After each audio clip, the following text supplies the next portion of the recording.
जदि आपण चाहूथिबे character certificate बाहर करिया पई ताले केमिति आपनको मोबाइल साहाय्य आपण निजे ही कैरेक्टर सर्टिफिकेट अप्लाई करि पारिबे आज ये वीडियो रे मु देखैबी।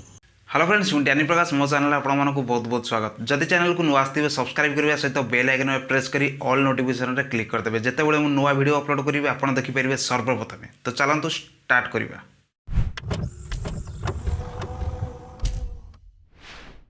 तो प्रथम आप ब्राउजर ओपन करी टाइप करने सिटीजन पोर्टाल।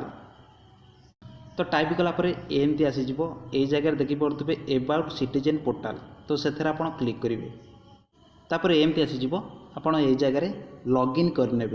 जदि आप सिटीजन पोर्टाल रे रजिस्टर करें रजिस्टर केमी करा जाए मु वीडियो बना दीजिए आप आई बटन रू देखिपारे। तापर एमती आसीज ये जगह आपंकर यूजर आईडी आसीज। तो आप ये जगह बहुत सारा ऑप्शन मिल जाव जेहेतु आम कैरेक्टर सर्टिफिकेट अप्लाई करवा। तो ये जगह देखिपे कैरेक्टर सर्टिफिकेट। तो से क्लिक करेंगे। तो क्लिक कलापर एमती आसीज ऐड कैरेक्टर सर्टिफिकेट रिक्वेस्ट। तो से क्लिक करेंगे तापर एमती आसीज ये जगह चारोटी ऑप्शन मिल जाव ये ऊपर देखिपे। तो फास्ट ऑप्शन देखो एस नो। तो आप कौन करेंगे जदि गवर्नमेंट डिपार्टमेंट में आवश्यक पड़ता है ताले एस रे क्लिक करेंगे। तो प्राइवेट क्षेत्र में नो रे क्लिक करदे।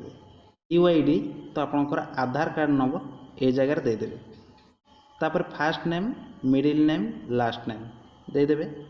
रिलेशन टाइप जगह आप सिलेक्ट रे क्लिक करेंगे।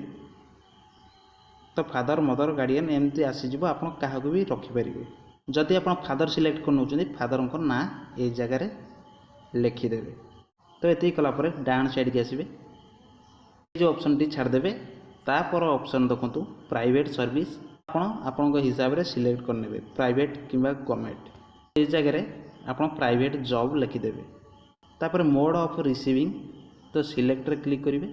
तो आप कौन नवापाई चाहूँगी बाय पोस्ट पर्सन ऑनलाइन एमती अच्छी आप कौन नहीं पार। तो ऑनलाइन रे मु सिलेक्ट कर नौची। तापर जेंडर रे सिलेक्ट रे क्लिक करेंगे। तो आपको जेंडर देदेवे। तापर आपको मोबाइल नंबर देदेवे मेल आईडी देदेवे। एतिक देलापर तापर तळकू देखिए। तापर तळकू देखिए डेट ऑफ बर्थ। तो आपको डेट ऑफ बर्थ देदेवे। एतिक देलापर तो सेकेंड ऑप्शन देखि पड़े एड्रेस रे क्लिक करेंगे। एड्रेस रे क्लिक कलापर एमती आसीज आपणकर एड्रेस देदेवे। एड्रेस देलापर ये जगह स्टेट आसीज सिलेक्ट करने district police station pin code duration of stay जगह ईयर मंथ आप केमी देवे ना ये जगह ऑटोमेटिक आसी जाइए। एप्लिकेंट डिटेल्स रे क्लिक करेंगे ये जगह ऑटोमेटिक आसी जाइए। तो देखिकी आप पारे। तो ये देलापर जदि आपंकर परमानेंट एड्रेस सेम थाए ताले एस रे क्लिक करदे। तो ये कलापर थर्ड ऑप्शन देखुए एफिडेविट। तो से क्लिक करेंगे। तापर एमती आसीज।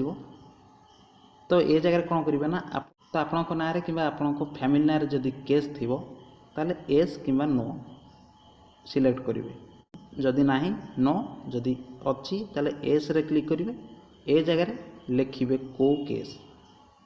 तो ये कलापर ये बॉक्स देखते ये बॉक्स रे चेक करने। तापर लास्ट ऑप्शन देखते डॉक्यूमेंट रे क्लिक करेंगे। डॉक्यूमेंट रे क्लिक कलापर एमती आसीज प्रथम ये बॉक्स रे क्लिक करेंगे। तापर ये जगह देखो आपन को डॉक्यूमेंट देवाक पड़ो। डॉक्यूमेंट कौन देवे ये जगह देखो upload address proof upload identity proof upload photograph. तो ये जगह चूज फाइल रे क्लिक करेंगे। आपन गैलरी फोटो अपलोड करने। अपलोड कलापर ये जगह upload address proof upload identity proof upload photograph एम सिलेक्ट करने। तो सिलेक्ट कलापर तलू देखिए सब अपलोड हो जाइथिबो। तापर आप कौन करेंगे ना ये जगह देखुवे सबमिट रे क्लिक करदे। तापर ई चालान पेज रिडायरेक्ट हो। तो आप तलू स्क्रॉल करेंगे। तापर नेक्स्ट आसीज नेक्स्ट रे क्लिक करदे। नेक्स्ट रे क्लिक कलापर एमती आसीज आपन को 50 टंका पे करिया पड़ो। तो देखो डेबिट कार्ड ऑप्शन आसीज नेट बैंकिंग आसीज यूपीआई आसीज सबकि आसीज आपड़ कौन भी पेमेंट करेंगे। पेमेंट कलापर किसी समय अपेक्षा करने को पड़ो। जदि आप बैक बटन कौन बटन मारिदे ताहले रजिस्टर नंबर कैंसल हो तेणु आपणकर पेमेंट कटिज तापर आपणकर रजिस्टर नंबर आसीज। तो एमती आप कैरेक्टर सर्टिफिकेट अप्लाई करें। तो फ्रेंड्स आप देखिपारे जदि वीडियो भल लगी लाइक सहित कमेंट निहाती करदेवे। रोचे पुणी देखा नेक्स्ट वीडियो। जय हिंद।